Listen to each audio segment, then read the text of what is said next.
Welcome to Rechikutty vlogs YouTube channel. இன்னைக்கு நாங்க என்ன பார்க்க போறோம்னா, இன்னைக்கு ரெச்சிக்குட்டியோட கிச்சன்ல ஸ்பெஷல் சிக்கன் பிரியாணி. அதுக்கு தேவையான பொருட்கள் இதுல பாத்தீங்கன்னு சொன்னா 1.5 கிலோ அரிசி கீரி சம்பா அரிசி தான் எடுத்திருக்கேன். குட்டி குட்டி அரிசி பார்த்து வேண்டுங்க கடையில.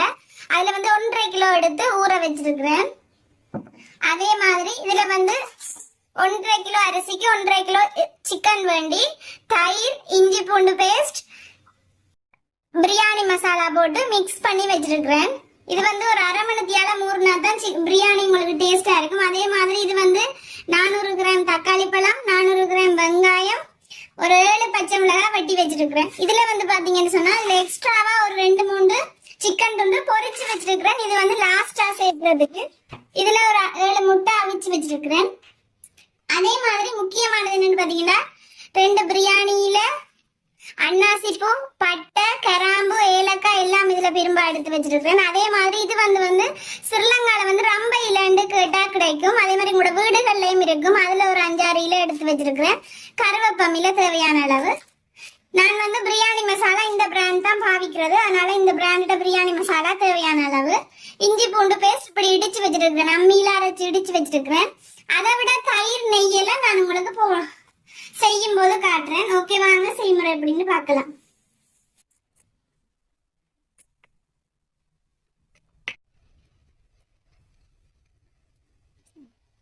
இதுல பாத்தீங்கன்னா நெய்யும் எண்ணெயும் சேர்த்திருக்கிறேன் தேவையான அளவு. அதுல ரொம்ப இல்ல பிரியாணி மசாலா, ஏலக்காய் எல்லாம் போட்டு கொதிக்க விடுங்க.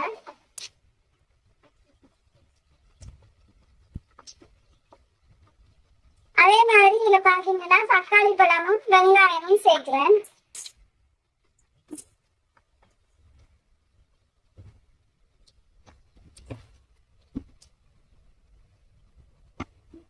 தக்காளி பழமும் வெங்காயமும் நீங்க எக்ஸ்ட்ராவா சேர்த்தாலே உங்களுக்கு டேஸ்ட் நிறைய வரும். டேஸ்ட் நல்லா வரும். இதுல வெங்காயம் வதங்குறதுக்கு தூளுப்பு தேவையான வெங்காயத்துக்கு மட்டும், வெங்காயமும் தக்காளி பழமும் வதங்குறதுக்கு தேவையான அளவு சேர்க்கிறேன்.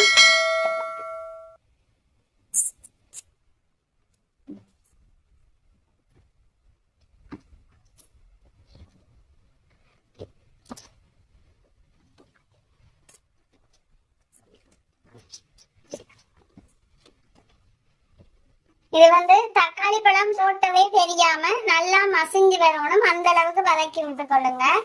தக்காளி பழம் போட்டிருக்கிறதே தெரியாத அளவுக்கு மசிஞ்சு வரணும். நல்லா கிண்டி விட்டுட்டு மூடி விட்டு நல்லா மசிய விடுங்க.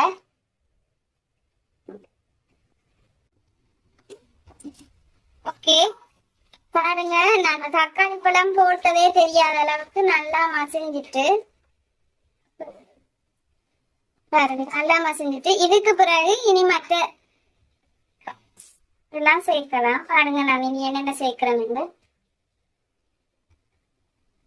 இது பாத்தீங்கன்னா இடிச்சு வச்சிருக்க இஞ்சி பூண்டு பேஸ்ட். இது நீங்க நல்லா அரைக்கணும் மட்டும் இல்ல, இப்படி ஒன்றும் பாதிமா எடுத்தா சரி. இதுல நான் இந்த கணக்குக்கு போடுறேன். தனி மிளகாத்தூள், கறி மிளகாத்தூள் இல்ல, தனி மிளகாத்தூள் நிறத்துக்கு போடுறேன்.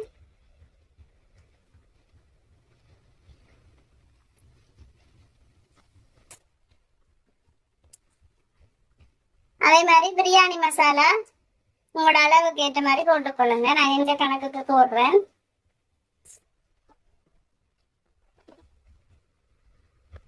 தயிரும் பாத்தீங்கன்னா இந்த கரண்டியில ஒரு கரண்டி ஃபுல்லா, ஒரு கரண்டி, இன்னொரு அரை காவாசி கரண்டி போடுறேன். இத நல்லா மிக்ஸ் பண்ணிக்கொள்ளுங்க. இந்த தனி மிளகாத்தூள் நிறத்துக்கு தான் போடுறது, உரைப்புக்கு போடுறது இல்ல. அதனால உங்களோட உரைப்புக்கு தக்கனையா நீங்க கறி மிளகாத்தூளும் போட்டுக்கொள்ளுங்க. தனி மிளகாத்தூள் போட்டீங்கன்னா அது இந்த காஷ்மீர் மிளகாத்தூள்னு சொல்லுவாங்க, நிறத்துக்கு போடுறது.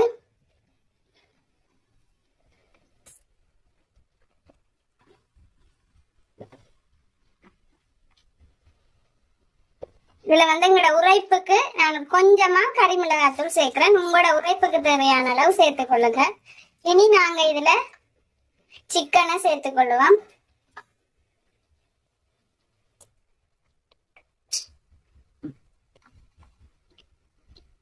பாருங்க சிக்கன் நீங்க எந்த அளவுக்கு மிக்ஸ் தயிரோட பிரியாணி மசாலாவோட எவ்வளவு நேரம் ஊற விடுறீங்களோ அந்த அளவுக்கு சிக்கன் வந்து ஈஸியா வெந்து வரும். நான் வந்து கிட்டத்தட்ட ஒரு அரை மணி நேரத்துக்கு கூடவா ஊற வச்சிருக்கிறேன். இதுல நான் சிக்கனுக்கும் அந்த வெங்காயத்துக்கும் தேவையான உப்பு போட்டிருக்கிறேன். மொத்தமா உப்பு போடையில நான் போட்டுட்டு சொல்றேன்.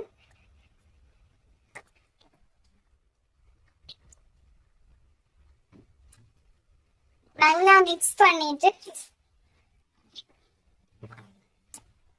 கிண்டி விட்டுட்டு இப்ப தேவையான அளவு கல்லுப்பு போடுங்க. இது நீங்க தூள் உப்பு போடணும் அவசியம் இல்ல. கல்லுப்பு போட்டுட்டு ஒரு கிண்டிட்டு இப்படியே ஒரு 5 நிமிஷம் மூடி வைங்க. சிக்கன் அப்படியே அவிஞ்சு தண்ணி விட்டு வர விடைக்க நீங்க தண்ணிய சேர்த்துட்டு அரிசி போட்டா சரி.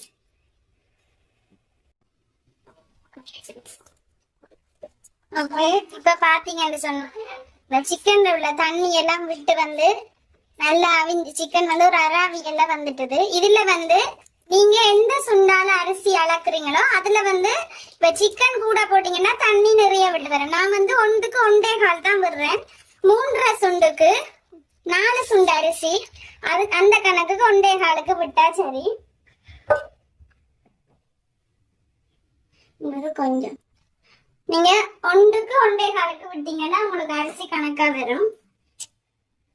ஏன்னா 1.5 போட்டீங்கன்னா சில வேளை புளையறதுக்கும் வாய்ப்பு இருக்கு. அதனால 1க்கு 1.25க்கு போடுங்க. இப்ப எல்லாம் கொதிச்சு வர விட்டு அரிசி போட்டா சரி. இப்படியே மூடி வைங்க ஒரு 5 நிமிஷம். நல்லா கொதிச்சு வரணும். இந்த டைம்ல நீங்க உப்பெல்லாம் பார்த்து உங்களுக்கு தேவையான அளவு உப்பெல்லாம் பார்த்துட்டு அதுக்கு பிறகு எல்லாம் சேர்த்துக்கொள்ளுங்க. தேசி புளி உப்பு. ஓகே எனக்கு கரெக்டா இருக்கு. உப்பு மட்டும் காணாது, நான் சேர்த்துக்கொள்றேன். இந்த டைம்ல உங்களுக்கு உப்பு புளி காரம் எல்லாம் சேர்த்துட்டு மூடி வச்சிடுங்க. பாருங்க இப்படி தலை கொதிச்சு வர நேரத்துல அரிசிய போட்டீங்கன்னா சரி. நல்லா தலை கொதிச்சு வர நேரத்துல அரிசிய போடுங்க.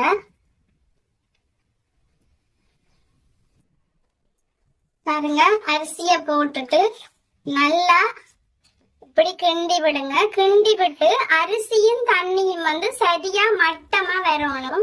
அப்பதான் உங்களுக்கு வந்து தம் உடைக்க கரெக்டா இருக்கும். அரிசியும் தண்ணியும் இது நல்லா கொதிச்சு அரிசியும் தண்ணியும் வந்து கணக்கா மட்டமா வரும். அப்ப உங்களுக்கு தம் போடலாம். அந்த டைம் நெய்யும் விட்டு மிச்ச கருவேப்பம் இல்ல ரம்பை இலையெல்லாம் நான் எடுத்து வச்சிருக்கேன். அது போடைக்க நான் காட்டுறேன். இது இப்ப நல்லா மூடி விட்டு கொதிக்க விடுங்க. அரிசியும் தண்ணியும் சரியா மட்டமா வந்தா தான் தம் போடலாம். அந்த டைம் நான் காட்டுறேன்.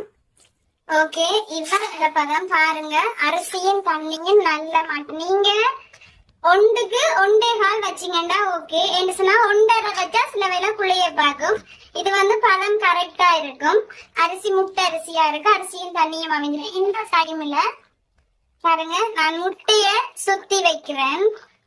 இது வந்து நிறைய பேர் சில பேர் வந்து முட்டையை பொரிச்சும் சேர்ப்பாங்க. நான் பொரிக்கல, அப்படியே அமர்த்தி விடுறேன். அமர்த்தி விட்டுட்டு இதுல பாருங்க கொஞ்சம் இறைச்சி துண்டு நண்பர்ல நான் காட்டினான் முதலே பொரிச்ச இறைச்சி. அதையும் மேலால போடுறேன். போட்டுட்டு இந்த எடுத்து வச்ச ரம்பையில கருவேப்பமில முதல் போட்டுட்டு இன்னும் கொஞ்சம் எடுத்து வச்சேன்னா அதையும் மேலால போட்டுட்டு கரெக்டா அந்த கருவேப்பமில ரம்பையில எல்லாம் போட்டுட்டு ஒரு வாழை இலைய வச்சுட்டு மூடி தம் போடுங்க. என்று சொன்னா இந்த வாழை இலையில வாசம் வந்து நீங்க எடுக்கும் போது செமையா இருக்கும். அந்த பிரியாணி டேஸ்டா இருக்கும். அதனாலதான் வாழை இலை வச்சு நான் தம் போட்டிருக்கேன். கீழே நெருப்பு இல்லை, நான் எல்லாம் இழுத்துட்டேன். கீழே நெருப்பு இல்லை, மேலதான் எல்லாம் மல்லி போட்டுட்டேன். இனி இது வந்து கிட்டத்தட்ட ஒரு 20ல இருந்து 25 நிமிஷம் தம் ஆகணும். அப்பதான் உங்களுக்கு ரெடி ஆகும். ஓகே இனி நான் தம் உடைச்சிட்டு காட்டுறேன். ஓகே நான் மேல உள்ள தணல் எல்லாம் அடுப்புல கொட்டிட்டு இன்னுமே இப்பதான் திறந்து பாக்குறேன். தணல் எல்லாம் கொட்டிட்டேன். பாருங்க அந்த நெருப்பு இப்படி வாழை இலையோட சேர்த்து இறக்கி நீ தம் உடைக்கணும். முட்டையெல்லாம் நல்லா ரோஸ்ட் ஆகி வந்திருக்கு. பாருங்க புளியில சூப்பரான தம் பிரியாணி ரெடி. புளியில நான் சொன்ன அளவுக்கு தண்ணி வச்சீங்கன்னா உங்களுக்கு கரெக்டா இருக்கும். லெக் பீஸ் தான் ஃபர்ஸ்டா வருது. இங்க முட்டையெல்லாம் நல்லா ரோஸ்ட் ஆகிருக்கு. ஓகே இதே மாதிரி சிக்கன் பிரியாணி செய்து பாருங்க. வீடியோ பிடிச்சிருந்தா லைக் பண்ணுங்க, சப்ஸ்கிரைப் பண்ணுங்க, சப்போர்ட் பண்ணுங்க. தேங்க்யூ.